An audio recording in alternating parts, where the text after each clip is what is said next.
the heart of Texas. This is Drinkin Dynasty with Luke Wilson and Sweet Luke. Over to you. Greetings and welcome everyone to the latest installment of Drinkin Dynasty, our second on-site episode of our new brewery tour of DFW, and who knows, we might go national, Lou. Might go national. Episode 18? Are we on 18 already, Lou? 18, Lou. It's craziness. 18. Episode 18 here at Four Bullets Brewery in Richardson, Texas. This is my backyard, Lou. This is, we're going to go to other breweries. We're going to go to Martin House, and we're going to go to whatever community, all those other ones. This is my backyard brewery, and they've got a lovely backyard type of patio back there that I've spent some time. We're here at Four Bullets.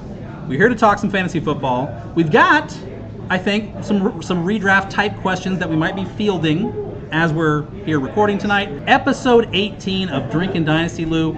We're here at Four Bullets. What are we here at Four Bullets tonight to do, Lou? Lou, we are approaching redraft season.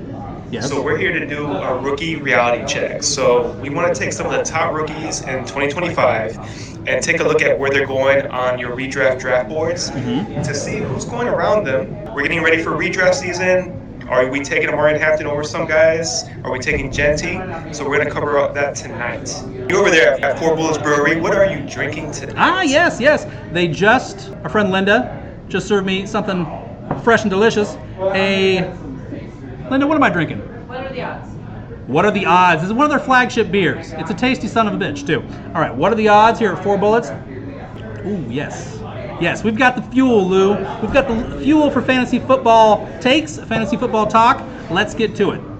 I was gonna say, I hope they're enjoying those koozies, man, with their nice cool beers. Absolutely, absolutely. They're merched up. All right, buddy. So before we get to the rookie talk, we've got one big piece of news and some injuries. Let's touch on what's going on in DC. So Isiah, likely the tight end for the Baltimore Ravens, apparently had a foot injury. He may be out about 5 to 6 weeks, but they think he might be ready for the start of the NFL season, week 1, hopefully. What's your take on that, man? How are you feeling about that? I mean, I feel like it's more fuel on the fire for kind of being back in on Mark Andrews. And I already was. Mark Andrews, looking at his numbers last year, he was a top 6 tight end pretty much wire to wire. I looked at his early production, his late production. Zay Flowers, Rashad Bateman, even Derrick Henry. If you go and really look at the numbers, they pulled back going toward the playoffs, coming down the back stretch. Derrick Henry was the runaway running back 1, not Saquon Barkley. Henry was the number 1 at the halfway point.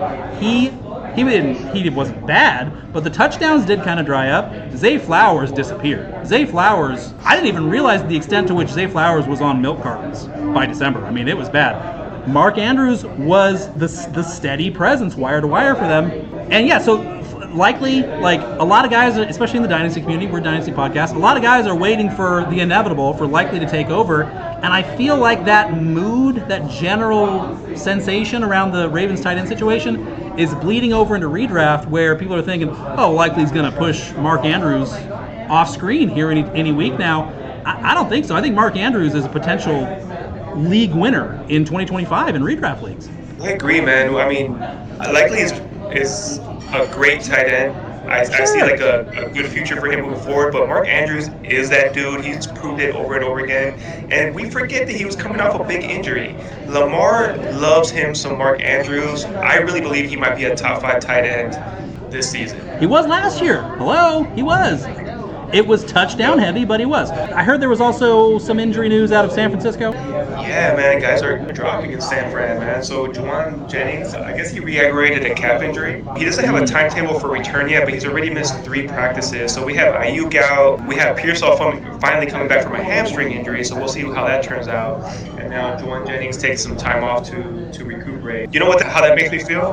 Christian McCaffrey, man, and Kittle. That's going to be the whole offense, man, in all honesty. I mean, it sounds like Jennings is probably fine for, if not week 1, then for some reason, if the injury lingers, he'll be back in September. But yeah, the Ayuk situation, Ricky Pearsall has barely played in the NFL games yet and is coming in at less than 100%, he's just starting to ramp up. Any sort of disruption to Jauan Jennings being available for install, for the final install of this offense before the preseason and the regular season, that's not what they needed here. So yeah, so the receivers as a whole could be off to a real slow start. Yeah, it could be a lot of CMC early on. You're right. I got it. You're right. Definitely. And then the big news for today is Terry McLaurin requesting a trade. That's big time news, man, because we're expecting the Commanders to be an explosive offense. Terry McLaurin is supposed to be a huge part of that. Somebody like Sutton just got paid. They need to make a deal happen, man. They can't let this guy go. So I think we probably need to keep in mind, like, it used to be that request to trade, so-and-so has requested a trade. That was it. Like the team, they took it personal. They felt like the player, whatever, betrayed them by going to the media and publicly requesting a trade. It's not like that anymore. Like, guys request trades and then that winds up being the final like power move before they finally sign a deal. So I still think the odds are good that McLaurin's going to be back in DC because at the end of the day, the Commanders have entered a Super Bowl window ahead of schedule. Is that fair to say? Like, we were cautiously optimistic with Daniels. We did not think they were going to be in the NFC Championship game year one. That was out of range. So I would have never said that, yeah. The defense is good enough. Wagner, Frankie Louvu, others, Mike Sanders still. There's a chance that they can go out and compete. Can they beat Philly? Probably not. But they can make another deep playoff run. You have no reason not to pay this man. You got to keep him at least happy enough to be your number one receiver because, look at what their options are. Like, it's going to be Deebo Samuel and frickin' Luke McCaffrey eating tons of snaps otherwise, or you got to change the whole offense. Like, Terry McLaurin has all the leverage. They got to pay him. I get it. He demanded a trade, and immediately we're like, ooh, who has the salary cap to go get him? The Commanders do. Hello, if you look at like what their cap space is in 2026, they have the cap space. Granted, they know that Jaden Daniels is going to be a very, very, very rich man in a couple of years, so they don't want to be too foolish with their cap. But they got to win Super Bowls now. They got to contend now while he's still in the rookie deal. They're going to pay him. All right, Lou. I'm here at Four Bullets. Just got a fresh pour here. Lovely, sumptuous beer. And I've got Jeff Douglas, one of the founders of Four Bullets, here to give us a little bit of a history lesson. Jeff, tell us, how did Four Bullets come into being?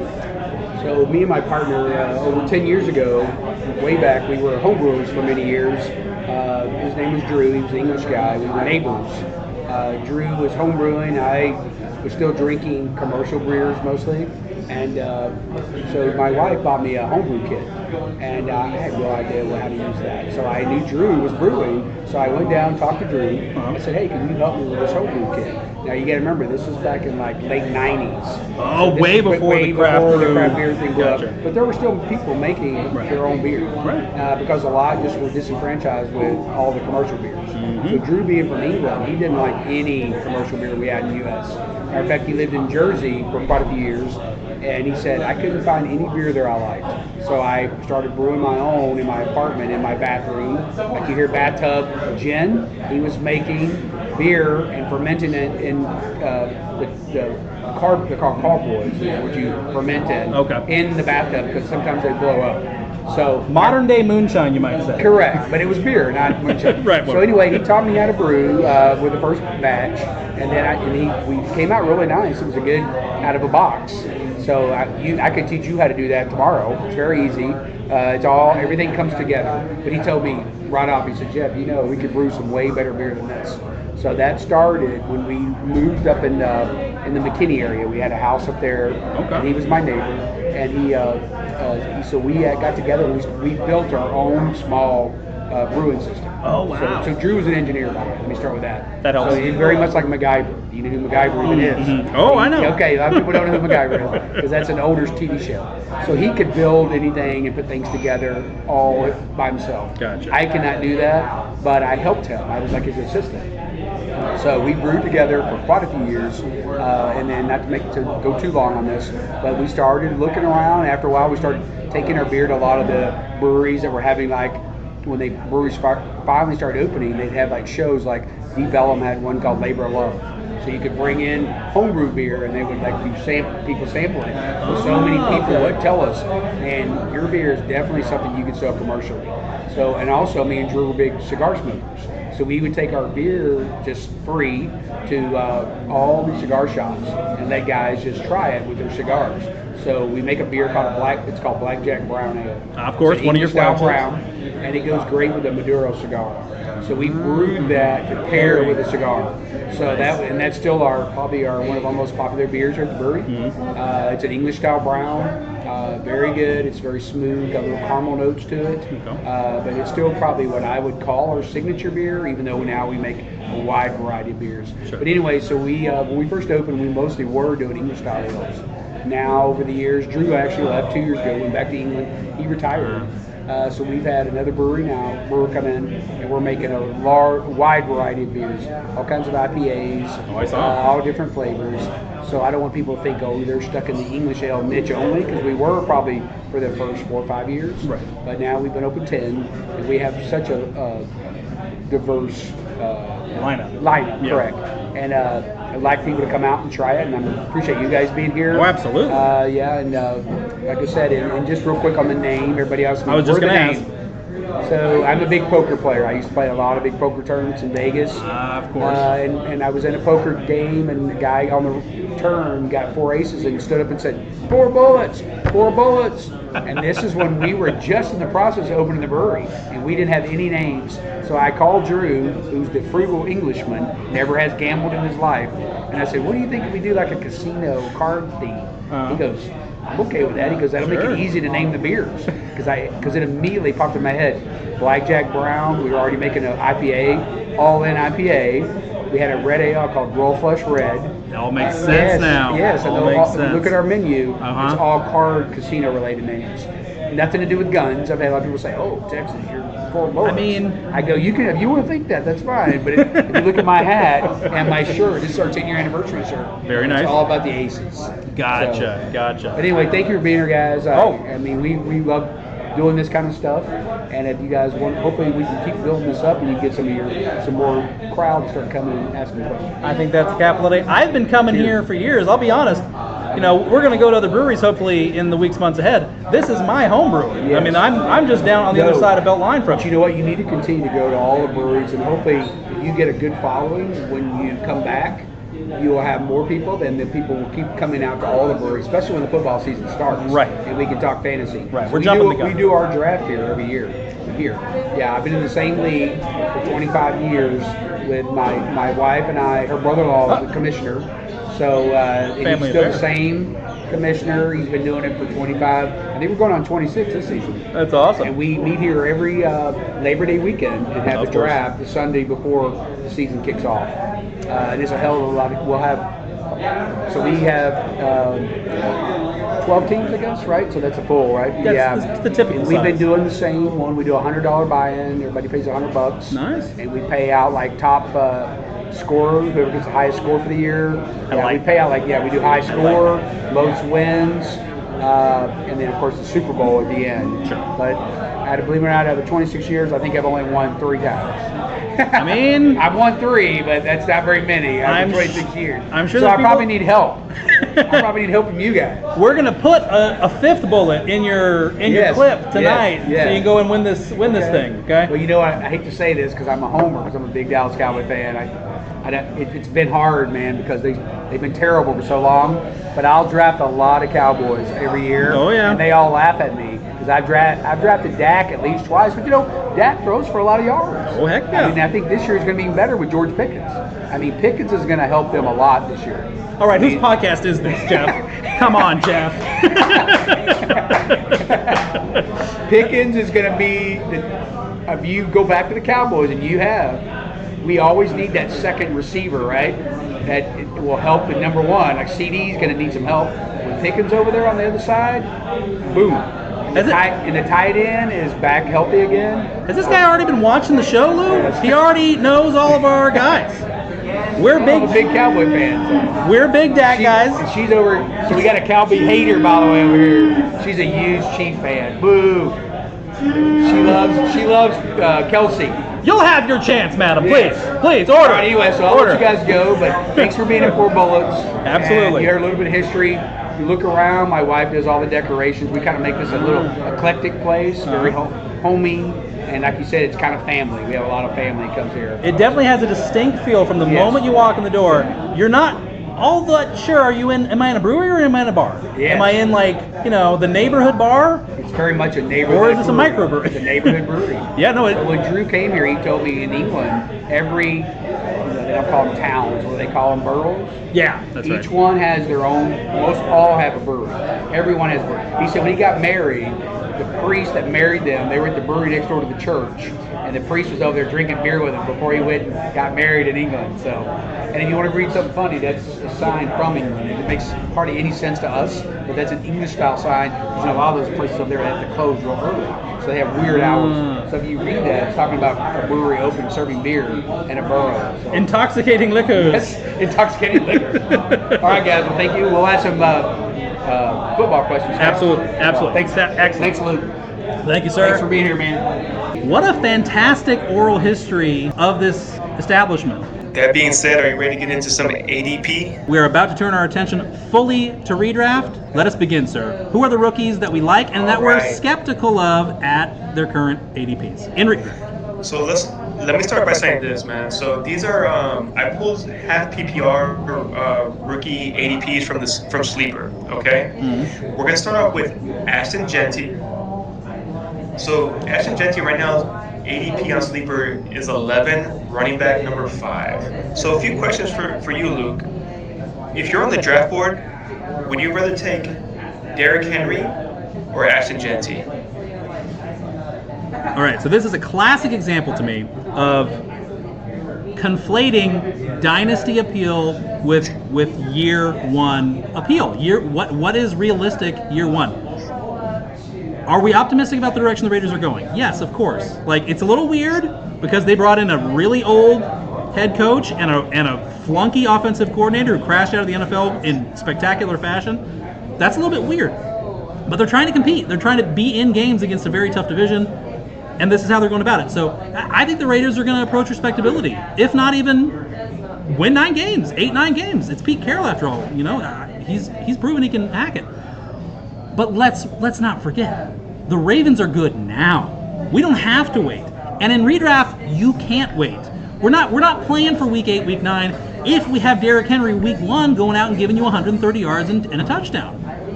I realize that Ashton Jeanty probably is going to wind up getting a large workload at some point this season.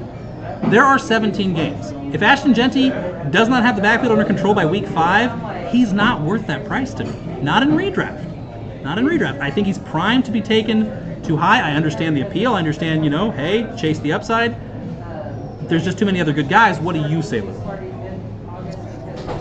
I'm in agreement here, man. I know what the Ravens offense should be in 2025. I love Ashton Jeanty, but I'm also a very serious redraft player, and I know what Derrick Henry is. Right. I'm not afraid of Derrick Henry's age. He looked amazing last year. The Ravens' offensive line was great. That offense ran smoothly with him. I want that. If Jeanty and Henry were on the draft board for me, I'm going Derrick Henry, man. We might talk ourselves into receiving upside with Jeanty that doesn't exist. I mean, there's absolutely a scenario where they don't need him to be that involved in the passing game. Brock Bowers, Jacoby Myers, who they're talking about doing a new contract with. Maybe Jack Besh gets it going. Raheem Mostert might not be done. Not that he's a big passing down guy, but they're not. It's not an empty cupboard there. They have other guys who can catch footballs. Dante Thornton. We might have a question about Dante Thornton later on. So, yeah, I just don't see it. Very excited. I'm not saying it couldn't work. I'm saying there is enough implied risk here that I'm why take that on in the first round just so you can say, oh, I got. Look at my hood ornament. Look at my shiny new football boy, brand new, hot off the presses at checking the first round. Ask Marvin Harrison Jr. owners how that turned out. Last year. Not great. Right? So the next guy I'm going to bring up, if we agree here, we're drinking. Okay? Okay. Christian McCaffrey or Ashton Jeanty? Christian McCaffrey. All right. Yeah, you got me. Oh, we're drinking. I'm agreeing, man. Christian McCaffrey. I'm agreeing. I mean, I know I just said, why are you going to chase upside? Ashton Jeanty's upside, to me, is like the RB5, which is basically where he's been taken. That means, to me, there is no upside because there's only downside because his best case is he is the RB5 off the board and he gives you RB5 returns. There's not a lot of implied value there. Christian McCaffrey can come out and be the RB1. He, at the very least, can be the RB1 per game. We sometimes forget fantasy is not won 17 weeks at a time. It is won 1 week at a time, and 12 games of Christian McCaffrey, I will take over 17 games of Ashton Jeanty in redraft. I will. I'll figure it out those other 5 weeks.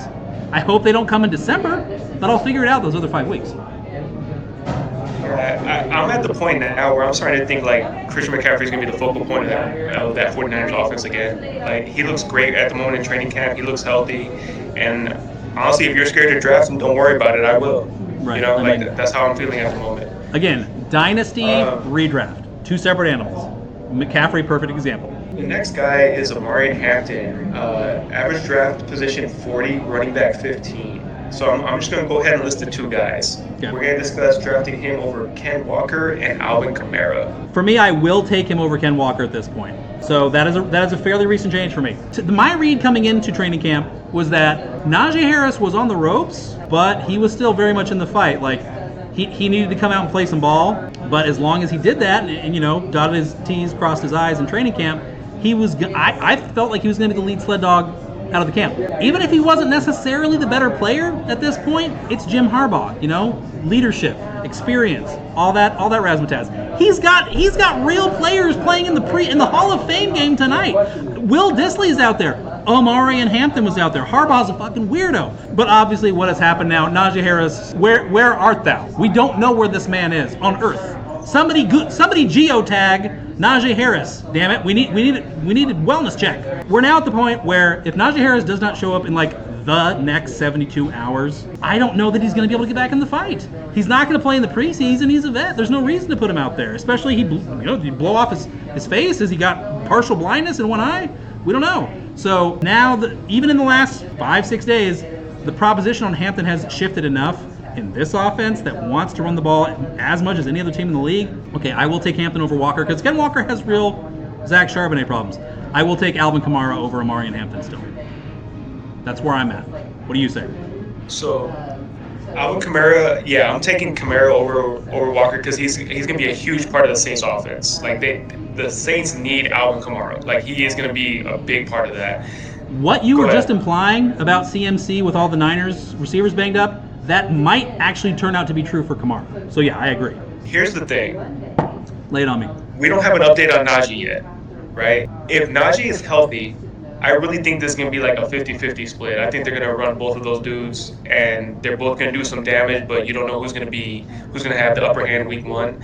I know people are worried about Zach Charbonnet. I think Ken Walker is a more talented running back than Charbonnet. I think under Kubiak's scheme, he can do some real damage. Mm-hmm. So today, I'm drafting Ken Walker over Omarion Hampton. However, if news comes out that Najee's not 100, that shit's changing real quick. But right now, without any updates, Ken Walker over Omarion. Yeah, like I'm definitely the minority in that I still have reservations about Omarion Hampton's actual ability as a runner because he didn't prove it for me in college. He was running against garbage teams that couldn't block a wet fart. So, like, yes, he is built like young Hulk and he's very fast. That's great. What if he's Trey Benson? A lot of those things were true about Trey Benson last year, and he couldn't push a veteran playing good football out of the way, really at all.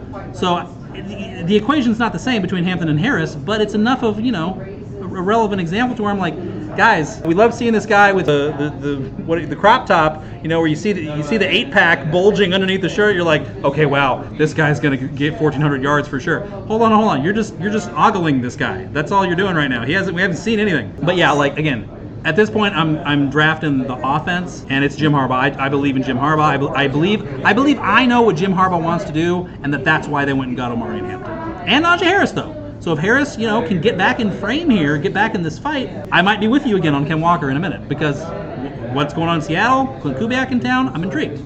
Still love Walker. The next rookie I'm going to discuss is RJ Harvey at ADP 58, running back 22. He's going around guys like Montgomery and James Conner. I'm going to go ahead and bat lead off here, man. Go for it. J.K. Dobbins, to me, is a serious signing. I think RJ Harvey is going to be able to produce in 2025. but I really believe J.K. Dobbins might be the lead back. If I'm on the draft board, if he's going at ADP 58, I'm letting the people around me draft him. And I'd rather have guys like James Conner, 100%. And I think I'd rather have David Montgomery, who I know people are kind of down on because he got injured last season. But the Lions offense is still the Lions offense. I know they lost Ben Johnson, but all that talent on that team, they're going to score touchdowns. And you know who loves to score touchdowns? David Montgomery. So me personally, I would take James Conner and David Montgomery over RJ Harvey at the moment. So with Hampton, I genuinely believe Jim Harbaugh might be a crazy person. I really think that.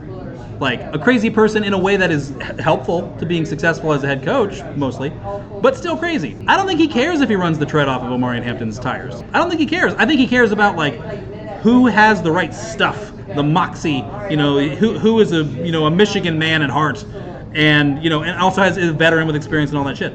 So that's why I think it could be Najee initially. Sean Payton is not crazy. Sean Payton is coming in thinking, all right, well, this rookie, yeah, he's older. RJ Harvey's 24. He's a rookie. There's a lot of idiosyncrasies and terminology and whatnot to my offense. I don't trust him to not screw that up when we're in the 2-minute drill on the road in Kansas City in September, whatever.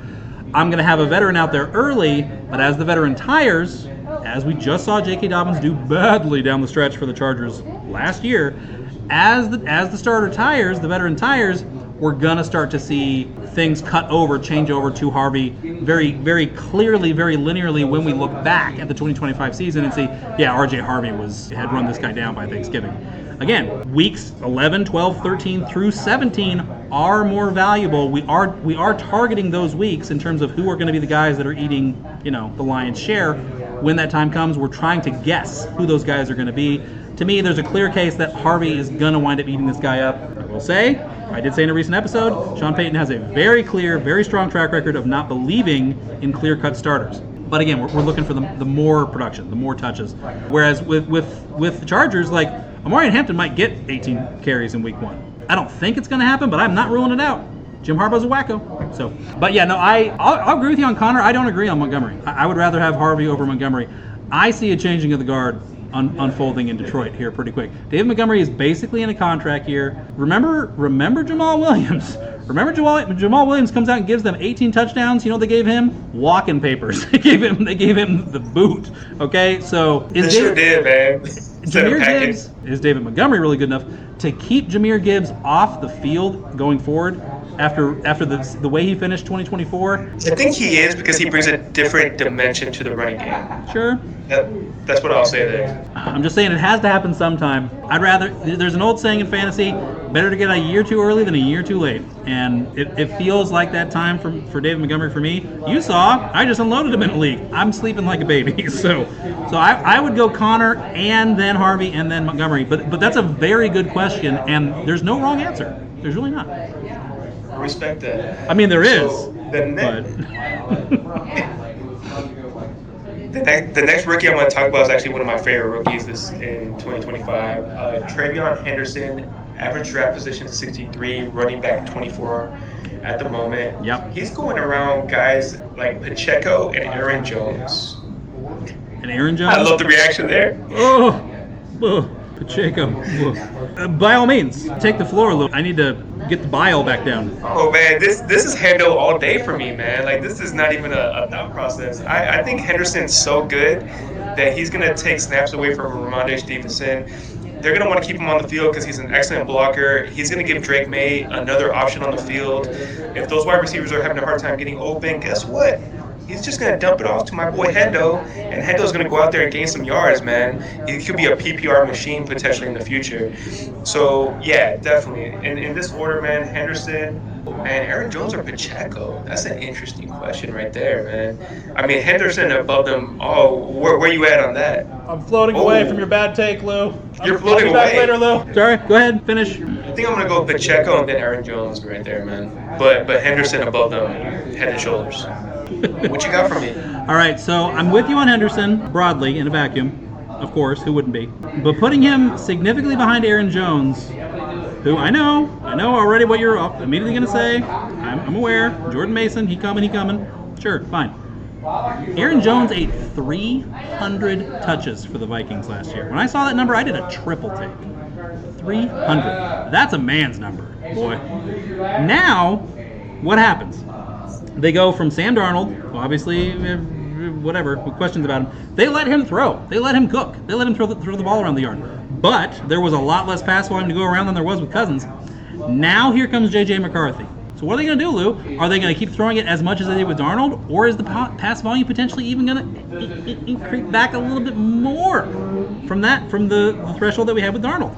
I'm not going to, it's not the same argument as Derrick Henry. Aaron Jones could break down. He could.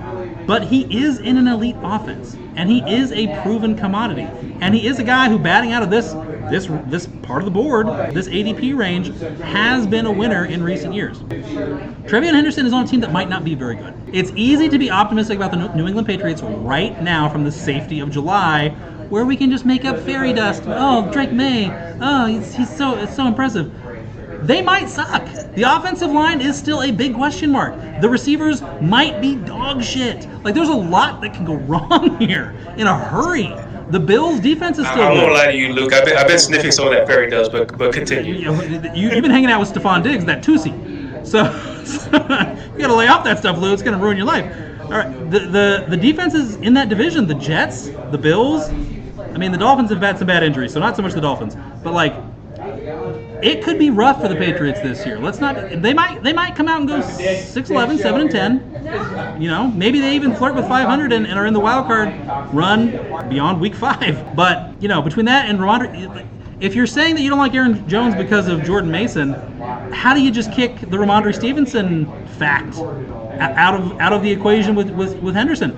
Ramondre Stevenson might lead this team in carries, Lou. He really might. I don't want to think about it either. I don't like it. It's like the Randy Macho Man gift. You might not like it, but you have to accept it. It could happen. Now, if that happens, can Henderson offset that with just sheer passing game excellence? That I will concede. I will concede right away. But let's not pretend like there's not risk with Henderson and that there's not potentially a nice floor with Jones. So that one I'm going to say is a push. You got to walk with Christ. You got to go with your gut on that one. They're both way more appealing than Pacheco. Oh, get Pacheco away from me. I'm done. I am done with it. Oh. Anyway, moving on. All right, so the next guy is the reason why you shaved. Oh boy, here we go. Judkins, average draft position of 66, running back 26. He's going around guys like Pollard and DeAndre Swift. Look, at the moment, first of all, you shouldn't be drafting redraft today. But let's say, for whatever reason you are, I'm taking Pollard and DeAndre Swift above Judkins at the moment, which sucks to say, because I love Judkins' talent. But when this news first broke out, I was like, man, I think he'll be fine. Like, I think he'll be ready to start the season. And now I don't know. I don't know what's happening. So, what's your take on this?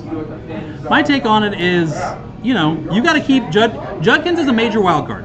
He's a major wild card, obviously. And take it a step further, it really matters when your league drafts. Because if you're drafting in the next week, he's off the draft board for me. Because, again, look at the ADP you just gave this guy.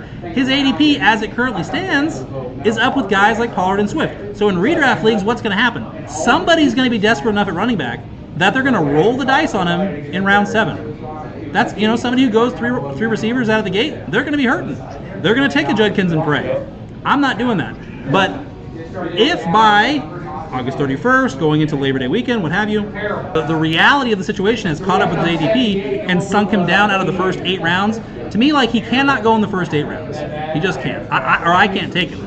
And somebody's gonna, right now, like you said, somebody's gonna get him down low enough, and then it's at the point where, like, if my 10th rounder blows bad on me and just tries to take my nuts off, it's from the 10th round. I'm gonna survive that. But in the 5th, 6th round, I might not.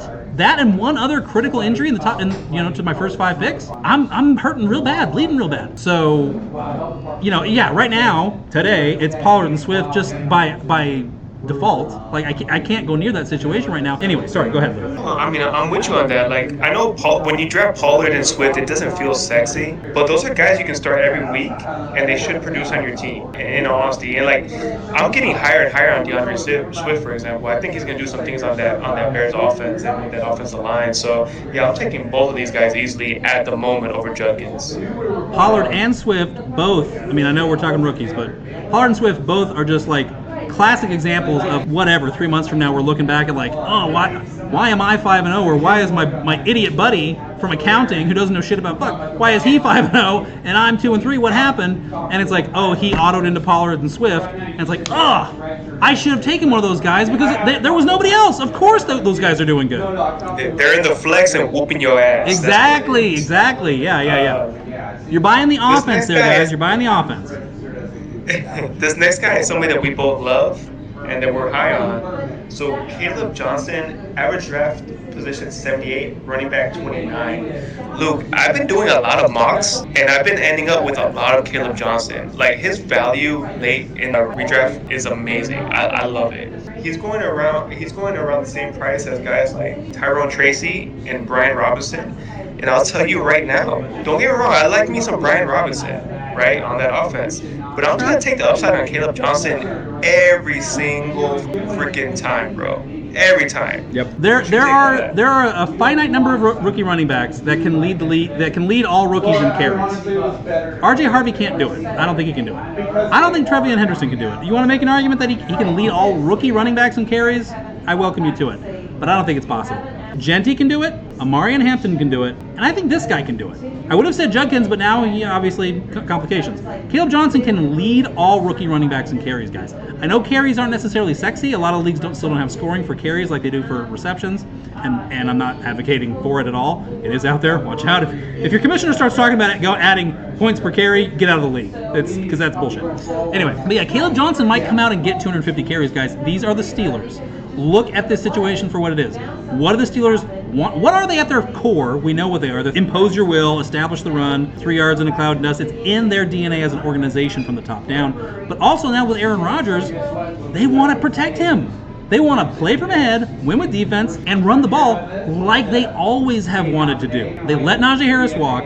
And look at what he gets. He gets $5 million on the open market. That means the Steelers valued him at less than 1 year, $5 million. That's what that means. Like, they thought nothing of him. The Kaleb Johnson pick was not just a replacement for Najee, it was a commentary on Najee. Jaylen Warren cannot handle more than like 200 carries max. And even if he could, they don't want him to. That's the thing, is like Kaleb Johnson dovetails with the identity that I believe the Steelers want to have, see themselves as having. It just makes too much sense. I think he's going to get 240 carries. And at that point, for that ADP, Tyrone Tracy is probably not going to do that. Who was the other guy even? Brian Robinson? Brian Robinson might not do that. He's got a little bit of a JC Money problem breaking out. So, yeah, Kaleb upside. And never mind the fact that he might just be that dude. Let's be real.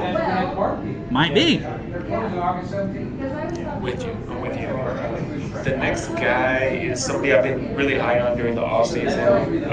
Skattebo, average draft position 106, running back 37. He's going around guys like at the same position as Ramondre Stevenson and Zach Charbonnet. Bro, I'm taking the upside on Skattebo every single time here. Like, in my opinion, I think he's gonna. Don't get me wrong. I think Tyrone Tracy is gonna be involved in the Giants' offense. He offers a big skill set there. Sure. But Skattebo is gonna be the RB1 in my opinion. Zach Charbonnet, he's a good running back. I think Ken Walker is superior. Ramondre Stevenson, I think Henderson is superior. I'm taking Skattebo here every time. And he's another guy that I've been ending up with a lot of stocks in redraft leagues, taking him later in drafts, man. What's your take on this?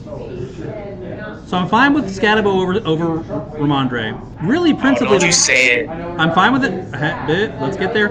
I'm fine with Skattebo over Ramondre because what are we talking about? We're talking about two crap offenses. I think the Giants almost have no chance not to be a bottom 3 offense in 2025. The Patriots absolutely could be, though. They could be down, they could be bottom 5 with it. I'm cautiously, guardedly optimistic about the Seahawks. That, again, like we said in a recent episode, for them to rip Ryan Grubb out as the OC after 1 year, who did an okay job, things ended badly in back part of the season. but overall it was okay. Rip Geno Smith out. I like intentionality. I like for teams to not just fall ass backwards into head coaches, into quarterbacks. I like for them to show that they had a plan. The Seahawks had a plan here. I personally, I would go Skattebo. But I got to be honest, there's a chance that that's just wrong-headed because the Giants' offense is clearly worse off than the Seahawks is right now. There's not even an argument for it. The Seattle Seahawks, by all rights, will put up more total yards, will score more points, will score more touchdowns than the New York Giants. Zach Charbonnet almost definitely is drinking from a bigger pond here. That matters. Over 17 games, that matters. I agree, Kenneth Walker is very good, and I agree, like talent, you want to side with talent. I don't know where the Seahawks really stand on the issue because I heard through the grapevine, leading up to the draft, all through the draft, the Seahawks want to trade a running back, and they don't care who. They were not especially attached to Kenneth Walker or Charbonnet. The feeling that I get on the whole situation is that they view them as approximately equal in value. That being said, who's the better receiving back? It's Charbonnet. It is. Like I'm not saying Walker's a liability like some people have said in the passing game, but it is Charbonnet. So if somebody said Charbonnet, I would not begrudge them at all. Skattebo, like I said at the beginning, we're just in such a rush to have the It Christmas toy, the Tickle Me Elmo with the Bluetooth connectivity under our tree at Christmas that we're going to put Skattebo ahead of Zach Charbonnet, no questions asked. Let's not, again, it is redraft. You want Skattebo so bad, go get him in Dynasty. We're talking redraft here, and you got to take that rookie sparkle off. But I love me some Skattebo, don't get me wrong. I don't know, man. Like Zach Charbonnet, I get it. I know why people like him, but I feel like he's kind of going too high in redraft for my liking. He's not a guy I really ever end up drafting. Sure. But I understand where you're coming from for sure. Walker goes down. You ready to dive in? Walker goes down. True. I mean, that's true. That's the thing. He does. Damien Martinez. D-Mart. You ready to dive into the wide receivers, man? Let's knock it out. Ted McMillan, average draft position 60, wide receiver 27. This is a big question, Luke. I want to see how you answer this. George Pickens or Teteroya McMillan? Ooh, that sucks. That's a tough one, dude. Oof. Well, I'll go ahead and go first. Yeah, this is hard because I've been watching a lot of Ted McMillan training camp videos. He's making amazing plays, man. Like he looks really good at the moment. He's very big. I do expect the Dallas Cowboys offense to be more explosive and hold more drives down the field. So if I'm on the board on redraft at the moment, I think I'd rather go George Pickens just because I think the Dallas Cowboys the offense is gonna have more opportunities than what the Panthers are gonna do. I trust Dak Prescott more than I trust Bryce Young at the moment. So that's my take on it. Where are you at? Yeah, that's the right attitude to have. Never mind how you feel about McMillan. How do you feel about the Panthers? What are they really going to do here? I got to be honest. I don't like to be pessimistic. I think the Panthers are going to fail. I don't think Bryce Young is going to be the guy there necessarily long term. He has not proven it to me. He was not. Let's look. I did a deep dive on how all the guys in fantasy really finished their seasons last year, and Bryce Young, fantasy-wise, had a very hot finish. I think that recency has lingered in a lot of guys' minds, and a lot of guys are bullish on the Panthers, bullish on Bryce Young going forward here. Bryce Young ran for a lot of touchdowns out of nowhere down the stretch last year. As a passer, his numbers didn't really improve that much. He threw for like 8 touchdowns in his last 6 games. Like that's 8 touchdowns, 3 picks over his last 6 games. He ran a lot out of nowhere, runs for 3 touchdowns over that span, juked his numbers up. Again, his completion rate last year, his average depth of target, his numbers were almost indistinguishable from Cooper Rush. Like he did not prove it as a passer for me. So Ted McMillan has very little access to the slot right now, as long as Adam Thielen is still upright and breathing. Plus Hunter Renfrow might screw around and make this team. That's kind of the smoke here. Like McMillan might be locked outside, and yeah, he's a great big body who's going to command some targets out there. But I just believe, man. I just believe in the Pickens talent. I believe in what the Cowboys offense is going to be in 2025. I'm with you. I would go Pickens there. And could it be wrong? Absolutely, because Pickens will not lead the Cowboys in targets. Let's be real. Unless something happens to CeeDee Lamb, it's not even really going to be all that close. Lamb's going to class him by like 30, 40 targets. I don't know that Ted McMillan is going to see that many more than Pickens. Really, that's what it comes down to is like, do I want 130 targets to Pickens from Dak Prescott or 130-ish from Young to McMillan? Give me Pickens. 100% agreement there, man. In the So, contract year, trying to go get them dollars. the next guy is going to be Travis Hunter. Average draft position 66, wide receiver 29. Going around guys that I've been drafting a shitload unexpectedly. Chris Olave and Jordan Addison. Who are you taking out of those three? Ooh. It's not Addison. I'll lead off. You go. Man. It's not Addison for me. I've been having a gut feeling about Chris Olave. You have. I've been showing it in a lot of my mocks. You have. I've been drafting him a lot. It seems like his value is too good to pass up on where he falls.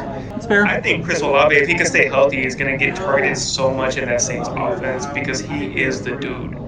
So for me, it'd be Chris Olave. I know Travis Hunter has a lot of potential, a lot of hype. So I'm gonna definitely put him at number 2 because Addison is has it already been announced how many games he's missing, or are we just thinking he's missing a few games? It's a cloud hanging over his head, but we don't know yet. Yeah. Okay. There's a possibility Addison can miss like 4 to 6 real NFL games this season. Yeah. I think J.J. McCarthy could be a solid quarterback. However, we don't know how that offense is going to run with J.J. McCarthy. Maybe he hyper-focuses Jay Jettas. Maybe he looks towards T.J. Hawkinson. We don't know how that's going to roll. So for me, it's Chris Olave because he's the clear number 1 if he can stay on the field. Sure. Then I would take a shot on Travis Hunter and then Addison. You know, from where I'm sitting, Hunter and Olave, honestly, they do feel pretty close to a push. I'll give the tie to Olave. Because, as you said, he is first in line for King's target share there. Obviously, Hunter's not. And even if he does see a lot of targets per snap relative to his usage, what will his usage be? Snaps will he actually get on offense early on overall? See, I'll go Olave there, but I won't fault anybody for going Hunter. That's a situation where, we're chasing upside with Olave too. Like the argument for Hunter is upside. It is also for Olave in the form of not getting hurt again. That's obviously been the bugaboo for him. And then also, the Saints, by rights, appear to have the worst quarterback situation in the league. That's not nothing. Truly bad quarterback play can sink all ships. Let's be careful here. So, I'll say Olave, but it's real close. If you're a Hunter believer, go with your gut. That's a go with your gut for me. I do know Olave's had at least 2 1K yard seasons. The problem with him is can he stay on the field? That's the big issue. Yeah. Him and she. This next one is hard for me. So I have Emeka Egbuka, average draft position 115, wide receiver 49. He's going around guys like Michael Pittman and Keon Coleman. He is? So honestly, the way I feel right now, I think I want to take my shot on Emeka Egbuka with the Godwin use. I've been kind of low on Michael Pittman. Can he be the wide receiver 1 on the Colts? Yes. Is Anthony Richardson going to be able to target him as much as somebody like Baker Mayfield is going to be able to involve Emeka Egbuka? The Godwin use has me even higher on Emeka Egbuka in redraft. He's the most talented guy on the list. If you line up Emeka Egbuka, Michael Pittman, and Keon Coleman, Emeka Egbuka is the most talented wide receiver there in my opinion. Now I will say this: I'm kind of intrigued by Keon Coleman. I want to see what he can do on that Bills offense. The news about him in this offseason has been awesome. He's been working hard on getting better and improving. But I think I'm taking Emeka Egbuka above Pittman and Coleman. Where are you at there? What if I could tell you right now that Chris Godwin is going to play 16 games in 2025? Not telling you anything else. Right. I mean, you're betting pretty heavy there. Well, not pretty heavy. I mean, Michael Pittman, no one's real high on Michael Pittman right now. And Keon Coleman, who knows? It's a mystery box. Maybe he steps up, maybe not. But you are betting to an extent you're betting directly against Chris Godwin. You're betting that not only is he currently maybe behind on his rehab timeline, not as far along as they would have liked him to be now. Today is not week 1. We have several weeks left to go. We don't really know what Chris Godwin's status is, really. We know that he's not 100%. That's all we know. Baker Mayfield, everyone's saying all the right things about Emeka Egbuka. Mike Evans and Chris Godwin are getting the money. They're getting the money. They're known entities. They're the vets. If Godwin comes out and gets 8 targets in week 1, are you going to be reaching for the Smith & Wesson, like, oh God, what have I done? Now, at that part of the board, no, it's not like it's disaster zone like when I took frickin' Michael Pittman in the 3rd round in the league a couple of years ago, chasing that hype with Matt Ryan in town. that didn't work. But but Keon Coleman and Michael Pittman both have claims to being the target leaders on their teams. Emeka Egbuka, I think, is going to be third. Third on a much better offense, much better passing offense than Indianapolis, even better than Buffalo, but still third. Like Chris Godwin's not going on IR behind this, Lou. He's going to play football unless there's another setback. Could there be? Absolutely there could be.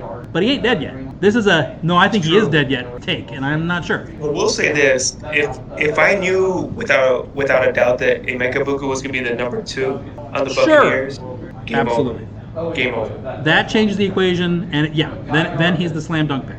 I agree, but that is the question. We're guessing here. Next player we're going to dive into, we have Matthew Golden, average draft position 100, wide receiver 46. Going around guys like Rick Pearsall and Joshua Downs. Who you taking? Pearsall for me over Golden, not even a question. I'm with you. Like Ayuk is banged up, Jennings, Pearsall. Again, I did a deep dive on like routes. You know, the rates at which guys ran the routes out of the slot from out wide last year. Jauan Jennings was devouring all of the slot routes, all the snaps run out of the slot for the Niners for the first part of the season. When did that change? The second Ricky Pearsall is on the field. He pushes Jennings out wide much more of the time, and his production tanked. He was still getting a lot of targets, but his efficiency went in the crapper. So yeah, I think Pearsall's for real. But I will say it could be wrong. Like if Golden really is as good as the last week or so of the freshest of the fresh training camp buzz proves suggesting that he might be. I'm not saying that take couldn't be wrong. It's just that's a gut thing. Your mileage may vary. Who was the other guy? Downs. Yeah, Downs is divisive. I think it would be a lot better for Downs if Daniel Jones were still winning this quarterback battle. I think that is fair to say. Now, just because Richardson has gotten off of the mat, he's back in the fight, does not mean if he goes out there and wins it, starts week 1, doesn't mean he's going to be out there week 5. Doesn't mean he's going to be out there week 3. The Colts are trying to compete right now. How much you want to adjust Josh Downs down your board based on the Anthony Richardson revival, that's for you to settle with your parish priest. Downs, it's hard for me to like him because he only operates out of the slot. There's really not very many guys like that anymore. Even Ladd McConkey ran like 73% of his routes out of the slot last year. Downs has run over 80% both years so far. So they absolutely are mortified of the idea of him operating out wide. Makes a certain sense. Between that, Tyler Warren showing up and us not really knowing how they're going to use Warren, I know there's a lot of love for Josh Downs. I'm not meaning to like rain on the parade. I'm just having a tough time with it in a passing offense where we're like, we don't know what this is going to be, guys. We don't know what this is going to look like. So blind faith in Josh Downs, blind faith in any of the receivers, just I have a tough time with it when that guy is going next to like a Ricky Pearsall, who I have a better feel for like how he's going to be used. And Brock Purdy was a fantasy QB1 for most of the season last year. Like, it's just a more proven offense, and I think Pearsall's the better player. Golden versus Downs, I'll go Golden. I don't think Downs can be a top 20 wide receiver. I don't think Golden can either, but he at least hasn't, I haven't seen him on the NFL field yet, so I'll go Golden. Luke, I'm actually in agreement with you here, which kind of hurts because I love Joshua Downs. My issue with Joshua Downs is who's his quarterback. I think if Daniel Jones was his quarterback, he might be able to outperform somebody like Matthew Golden. He's that talented, in my opinion. That dude gains separation like no one else. Amazing wide receiver, amazing talent. But I'm going to just say I trust Jordan Love a little bit more than I trust whoever the starting running back is on the Colts, man. And I'm with you on Ricky Pearsall. Like, on the draft board, I'm definitely taking Ricky Pearsall above the 3. There's another, actually, I think it was the Pat McAfee show. They were talking about Pearsall, and he's like, gets shot, gets the gun away from the guy, shoots him, and gets his Rolex back. Dog factor to the moon. It's like, that's awesome. Yep, well said. Let's go. Can't argue with that. All right, let's dive into the 2 tight ends, man, the big dogs. So we got Tyler Warren, average draft position 102, tight end number 12. This is a serious question. Yeah. Warren or Kincaid? Warren for me. Yeah. Again, at that part of the board, yeah, it's technically a top 12 tight end pick. But if it craps out on you, whatever. Go dumpster diving like you were gonna do if you took Kincaid and he crashed out anyway. I like Kincaid, but I'm very interested in Warren. Warren could run for touchdowns, could get rushing touchdowns this year. The Colts are giving us some indications. So, and I think Anthony Richardson is net neutral for him. Is he going to catch less balls? Yes. He's going to be involved in the run game even more potentially. So yeah, give me Warren. I want to see. I want a ticket to the circus here for sure. Well, I'm 100% in agreement there, man. I think Warren is going to be a key focal point of that offense. He's going to just be an easy target, whether it's Anthony Richardson or Daniel Jones to throw to and gain some yards, gain first down. So I'm going to go Tyler Warren on that. I think there's a lot of scenarios where he's second on the team in receptions this year. There's a lot of scenarios. So, yeah. Yeah. The next guy is in Ben Johnson's offense on the Bears. Colston Loveland at average draft position 119, tight end 14. Or you're in Dallas, Luke. Jake Ferguson. Who you taking? He got that money. He got that money. He got paid. He still got the Kelsey fade kit though. I don't know about that. We got a Chiefs fan. I said Kelsey. That's the word of the day. Ferguson just seems like such a punt play to me, man. Like, he's a good player, useful player to the Cowboys. Obviously, they paid him. There's always going to be a tight end that's more exciting to me. Like, looking at, again, deep dive in the numbers, the way they used him last year, he was getting used like within 5 yards of the line of scrimmage the majority of the time. Just short stuff, just dump offs. Is he really like an athletic enough guy, like a Jonnu Smith, who can take that kind of work and really make a lot of hay with it? I don't know. And then, like, here's the real issue. Lamb and Pickens are here. Lamb and Pickens are here to eat, and they are going to eat their faces off. And if Jaden Blue comes on and starts to get involved in the passing game, like, all of a sudden, we do have sort of a, is there enough really to go around for Jake Ferguson to get into the top 8? But I'm not real bullish on Loveland, though. Like, Loveland is probably going to be 4th or 5th on the team in receptions. Loveland versus Ferguson is not the question. Upside versus floor is the question. Loveland has the upside. Ferguson has the floor. What do you need at that spot in your draft? That's who you pick. It's a cop-out, but I think it's the right answer. Oh, I understand. I actually, at this point in the draft, I'm actually not really looking to draft Loveland and redraft. And I could be eating my words during the season, right? But I truly believe with Doomsday is on the come up. I think that dude's about to take over wide receiver 1 on that team. They got DJ Moore. They drafted Luther Burden. They have DeAndre Swift. We need to see Kaleb take that next step and get on that next level, right? Can he funnel passes to all this talent, right? Right. So if gun to my head, if I had to pick Ferguson or Loveland on the draft board, I'm gonna go Ferguson, and that just goes to my confidence in a hopefully healthy Dak Prescott. I think with Pickens on this side, CeeDee Lamb on this side, Ferguson's going to be able to eat on that offense. I think they're going to move the ball down the field and do some work. So I'll take the floor with Ferguson with potential upside over Loveland, who might have a higher ceiling, maybe, but there's a lot to overcome on that offense, and we still need to see Caleb Williams do the thing. I like Loveland better, but I think it's Ferguson by default because I am pretty confident that whoever does draft Loveland is going to dump him in September because it is going to be that slow of a start. Waiver wire, baby, go get him. Exactly. You don't have to draft him. You can wait. You can wait for somebody else to drop him and then have him from, like, if he's going to do the work, from like week 6 on, week 7 on, where what's going to happen, I think, is Loveland's going to come out and drop 480 and a touchdown in like week 5 or something. Still on real iffy snaps, even at that point, but all of a sudden he'll have a spike game, and we're going to be running the waiver wire to get him. But you don't have to draft him to get on. Now, if you just want to draft him because you are that confident it's going to happen, you don't want to play the waiver wire game, the fab game, fine. But for me, like, if I know a guy is going to get dropped at some point, like Loveland will in a lot of leagues, I'm just going to hang back. Again, like I said in a recent episode, tight end is not such a pit of despair of a position at this point to where you just got to be a slave to upside. Evan Ingram, David Njoku, like, these are guys that are cheap as hell. Mark Andrews. Go draft those guys. Before Loveland for me. Anyway. I'm glad you mentioned that. Like, Njoku's a guy I've been picking up in a lot of mocks, man. Like, he's falling so late in redraft. Like, fuck yeah, give me some Njoku, man. I'm down. That dude's gonna get targeted. Even, like, I know a lot of people are like, John who's in Pittsburgh now. Ugh. Jonnu Smith. I'll take Jonnu Smith over Colston Loveland and Jake Ferguson all day. All day. He got the money. You know, cash rules everything around me. Get the money, dollar bill, y'all. It does matter. Like, he is going to be the guy. Exactly. He finally got his ducats. All right, Lou. We've got a question. This is a Q&A episode. We got a Q. Let's see if we can give an A from Linda. Welcome, Linda. Thank you. Thank you for joining us. Thank you for being here.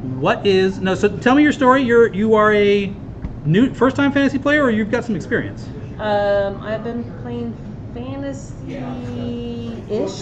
for about 3 years. 1 year, picked everybody. Second year, I did the draft, the little auto draft. Auto draft, of course. Did better with the auto draft than I did with the other. It does happen. So you can try that out. I'm a new fantasy this year with a whole bunch of different criteria, so we'll see how that plays out. Okay.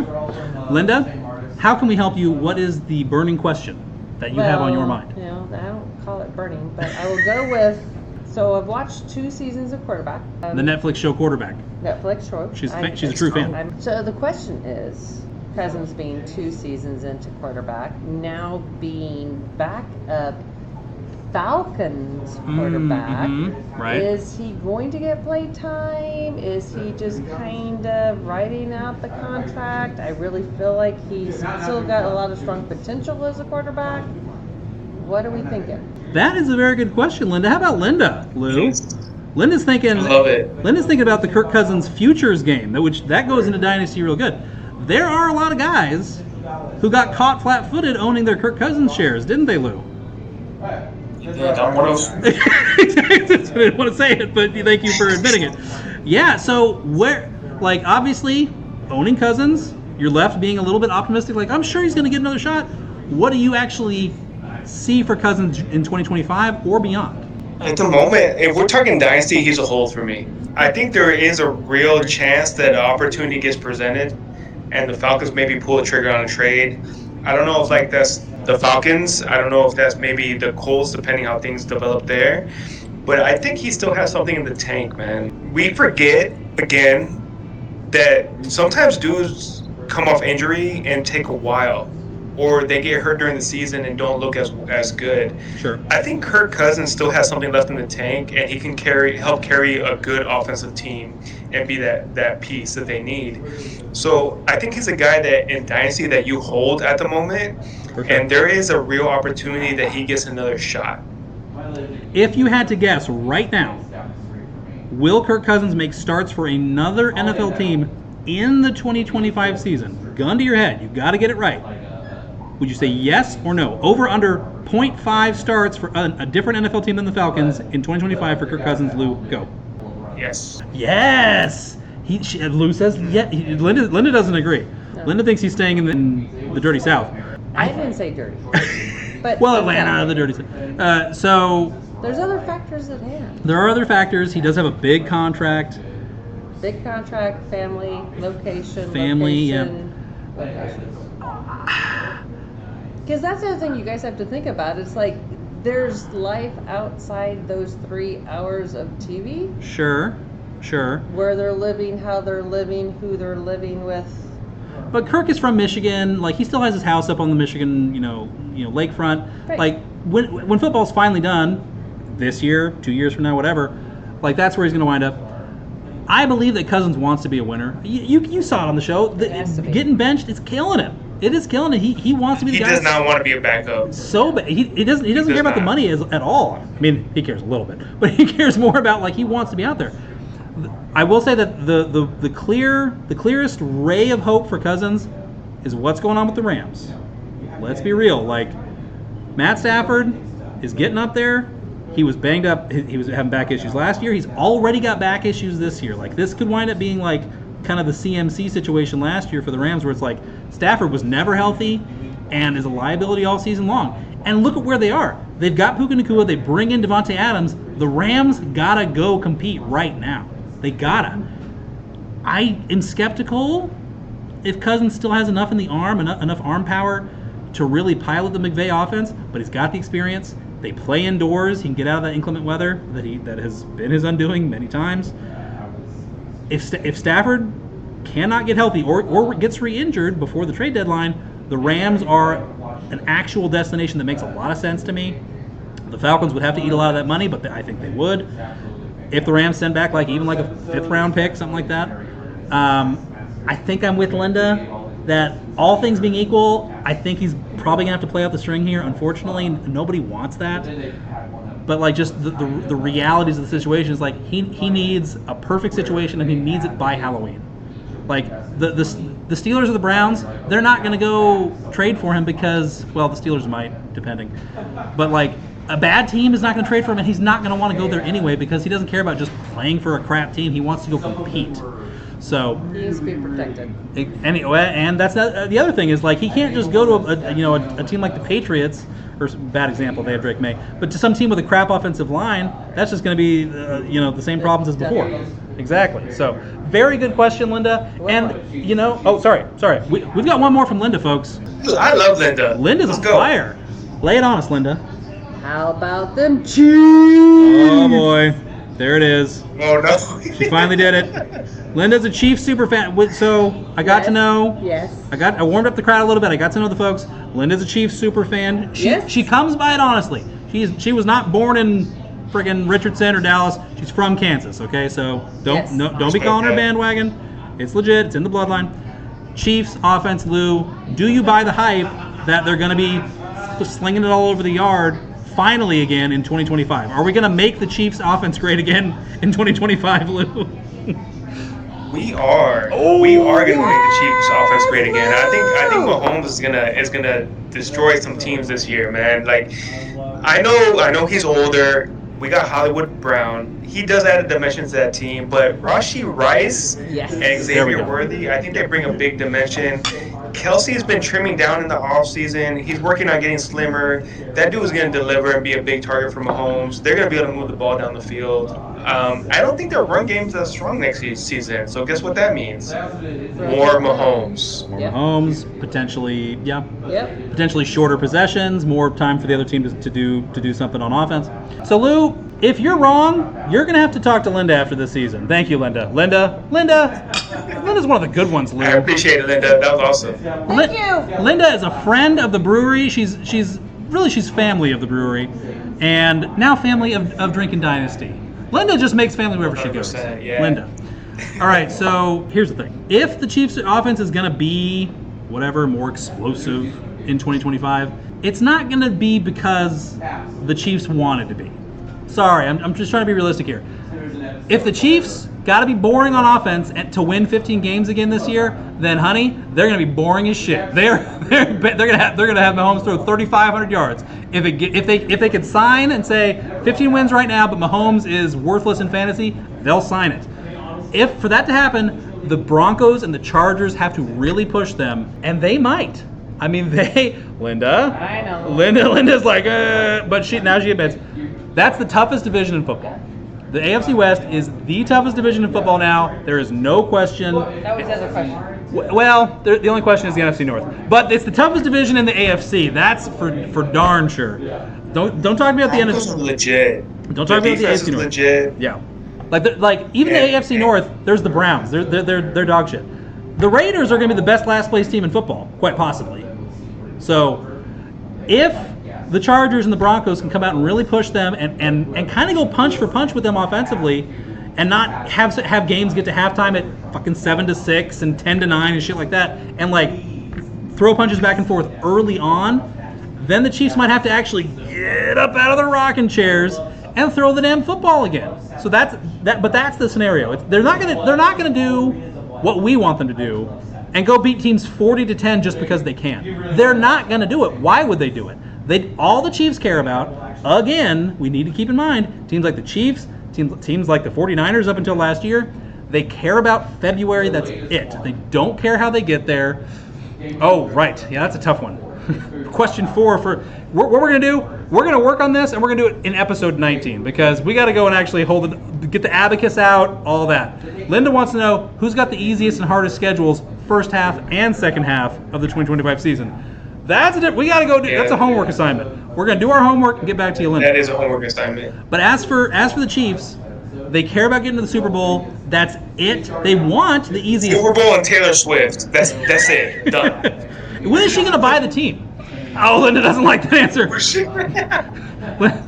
Kelsey was her safety. In case Plan A and husband didn't work out, Kelsey was the backup. So now Taylor Swift is messing up her whole program. The Chiefs want to be the 1 seed. They want to get back to the Super Bowl. They want to take the express lane to do that. If that means the offense is 14th in the league in total offense, they're fine with it. So somebody's going to have to push them to do that. They might. They didn't last year, but they might. So, excellent question, Linda. Go Chiefs. I feel dirty. Oh, that's just. I just can't say it. It's cultural appropriation. I just not my phrase to say. How about them Cowboys? That's wrong. Sorry, that was for Jeff. I thought he might still be here. All right. Excellent. Top work. Lou, I think we've accomplished what we came here to accomplish, my friend.